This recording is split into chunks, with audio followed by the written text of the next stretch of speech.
Welcome traders. In today's video we are going to be talking about the reasons why most Kenyan forex traders fail. But before we get into that, I would like to inform you that this is actually a new channel and this is my first video ever.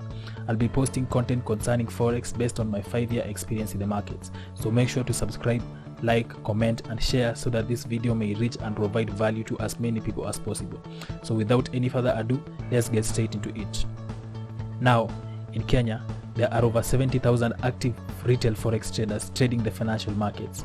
In fact, over the past year, the number has grown exponentially due to COVID-19 since many people have lost their jobs and are trying to find an alternative source of income. However, out of this huge number, only a small fraction actually succeed in this industry. By that I mean only 5% of traders are making consistent profits. The other 95% are actually blowing up their accounts within the first 90 days of trading. These statistics may be discouraging to many since it shows that making it in this industry isn't as easy as many portray it to be. So why is it that so many fail and only a few succeed? Is it that the 5% are smarter than the 95%, or is it that the 95% are dumber than the 5%? Well, I know a couple of really smart people. I'm talking about lawyers and doctors who fall in the category of the 95%. I also know of a couple of not so smart people who fall in the category of the top 5%. So what is it that separates the two? Well, sit back, relax with a piece of paper and pen and watch this video till the end because that's what I'm going to be talking about. Number 1. Poor risk management. Risk management can be likened to fuel of a vehicle. Without it, there's no way you can move forward. It is very important and every trader has to master it in order to succeed. Many traders fail simply because they aren't aware of this simple factor. Personally, it took me 2 years before I could understand this aspect of trading. Now I'm going to use this fishing example in order to make you understand how risk management is important. So suppose you are out in the lake fishing and with you you have a bucket of worms to be used as bait to attract the fish.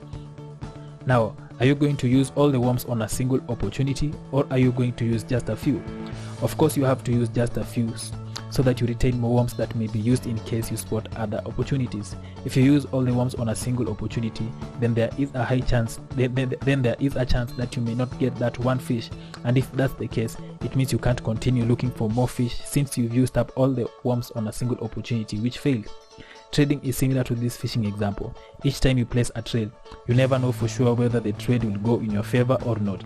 Therefore, you need to risk just a small fraction of your account so that just in case the trade goes against you, you'll still have more capital to trade with when you spot other trading opportunities.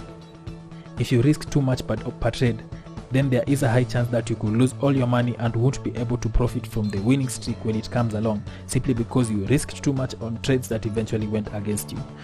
Now, the next question is, what amount is ideal for risking on each trade? It has been proven statistically that 1% is the best risk per trade. I know some people may feel that that is too small, but that's just how it is. Some traders may be a little bit risk tolerant and risk up to 2%. However, my advice would be to stick to 1% per trade, especially for beginners. I hope this point is well understood, and in case you have any questions, don't hesitate to ask in the comment section. Number 2, lack of a trading strategy. A trading strategy can be likened to the driver of a vehicle. Without a driver to drive the car, there's no way that the vehicle will move. In the same way, without a trading strategy, there's no way your trading career can move forward. Every trader needs to have a strategy that he or she repeats consistently over and over again. Unfortunately, most people don't have one. All they do is go into the markets and start buying and selling without any particular plan. There are so many trading strategies out there and they do work. All one has to do is pick one that suits him or her best. In case you don't have a strategy, don't worry. I'll be uploading a couple of simple strategies that I have been using in the past, as well as the ones that I'm using right now. So I hope this second point is well understood, and in case you have any questions, don't hesitate to ask in the comment section. Number 3, poor trading psychology. So far, trading psychology is the hardest aspect to master. It can be likened to the engine of a vehicle. Without it, there's no way your trading career will even start off. It is so important to master this in order to succeed in this game. Poor trading psychology is what causes traders to let losers run and cut winners short. By that I mean, when the market is going against you, you hide in your stop loss hoping that it will go in your favor, and when the market is going in your favor, you take profits quickly fearing that you may leave money on the table. By acting this way, you may end up with very big losses and you may miss out on very big wins. Good trading psychology should be the opposite of this, that is, cut your losers and let your winners run. And by that I mean, when the market is going against you, you should be willing to accept the loss and move on to the next opportunity. Don't widen your stop loss, because there is a potential that it may go further and further against you, and you may end up with a big loss that your account can't handle. And when the market is going in your favor, you should be patient and let it run. By taking profits quickly, you might miss out on really big wins simply because you are impatient. You need to practice this until it becomes part of you in order to succeed in this game. Now, those are the 3 major reasons why most Kenyan forex traders never succeed in this game. Go through this video over and over until you fully understand them.